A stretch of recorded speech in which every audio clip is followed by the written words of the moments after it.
Welcome to Shweta கிச்சனுங்க. நம்ம இன்றைக்கி பார்க்க போகிறது நம்மளோட குட்டி கார்டனோட அறுவடை தாங்க பார்க்க போகிறோம். சூப்பராக இருக்குங்களா? நம்ம வீட்டில் வந்துட்டு கத்திரிக்காய் 2, அப்புறம் வந்துட்டு முருங்கைக்கீரை உடைச்சி, முருங்கை மரம் இருக்குங்களா, முருங்கைக்கீரை, முருங்கைக்காய், அதுக்கப்புறம் பிரண்டை பாருங்கள், நம்ம வீட்டு வேலியிலேயே வச்சுருக்க பிரண்டை. சரிங்களா? இதெல்லாம் பறித்து நம்ம வீட்டிலையே சூப்பராக நாம் சமைக்க போகிறோம். சரிங்களா? அதுக்கப்புறம் ஜாதி மல்லி செடி இருக்குது பார்த்தீங்களா, அதுலேருந்து பூவும் பறிச்சிருக்கு, அதுவும் ஒரு அறுவடை. ஓகேங்களா? இப்போ வந்துட்டு பிரண்டை என்ன பண்ணேன்னா, நல்லா அந்த நாரெல்லாம் எடுத்துகிட்டு சூப்பராக துவையல் அரைச்சிட்டாங்க.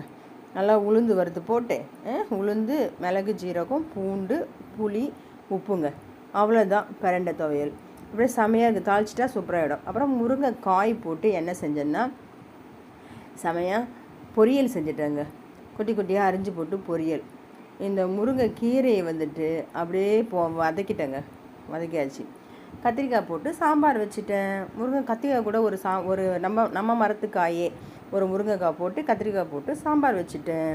எல்லாமே நம்ம வீட்டில் கிடச்சது தான். எவ்வளோ அருமையாக நல்ல நியூட்ரிஷனாக நம்ம வந்துட்டு சமையலுக்கு நம்ம யூஸ் பண்ணிட்டோம் பார்த்தீங்களா. கத்திரிக்காய் 2 கத்திரிக்காய் தான், ஆனால் செம டேஸ்ட்டு. நம்ம வீட்டில் இருக்க முருங்கைக்காய் ஒரு காய் போட்டு சாம்பார், இதை பொரியல் பண்ணிவிட்டேன். பிரண்டை துவையல் அரைச்சிட்டேன் பாருங்கள். அந்த இன்றைக்கி லஞ்ச் வந்துட்டு அதே சாம்பார், நம்ம வீட்டில் காய்ச்சது, நம்ம வீட்டில் அறுவடை பண்ணதே தான். சாம்பார், பொரியல், தொட்டுக்க துவையல் எல்லாம் வச்சு சிறப்பாக சாப்பிட்டாச்சு. சரிங்களா? இந்த மாதிரி ஒரு குட்டி இடம் இருந்தால் கூட ஏதாச்சும் வச்சு நீங்கள் அறுவடை பண்ணுங்கள் ஃப்ரெண்ட்ஸ். நான் வந்துட்டு ஆடி 18க்கு விதைலாம் போட்டிருக்கேன் ஃப்ரெண்ட்ஸ். நீங்களாம் போட்டிருக்கீங்களா? போலன்னா போடுங்க ஃப்ரெண்ட்ஸ். நான் வந்துட்டு பீர்க்கங்காய் விதை, பொடலங்காய் விதை, அரைக்கீரை விதை, காசரக்காய் விதைலாம் போட்டிருக்கேன் ஃப்ரெண்ட்ஸ். உங்களுக்கு பெருசானோடனே, செடி பெருசானோடனே உங்களுக்கு காமிக்கிறேன். சரிங்களா? நீங்கள் குட்டி இடம், நான் கீரை விதைச்ச இடத்த பார்த்தீங்கன்னா நீங்களாம் பார்த்தாலே சிரிப்பீங்க ஃப்ரெண்ட்ஸ். ஏன்னா இடமே இல்லை. ஒரு செடி வச்சுருக்கேன் பாருங்கள், அதை சுற்றியே வந்துட்டு கீரை விதைச்சி விட்ருக்கேன். இடம் இல்லை, வேறு என்ன பண்ணுறது?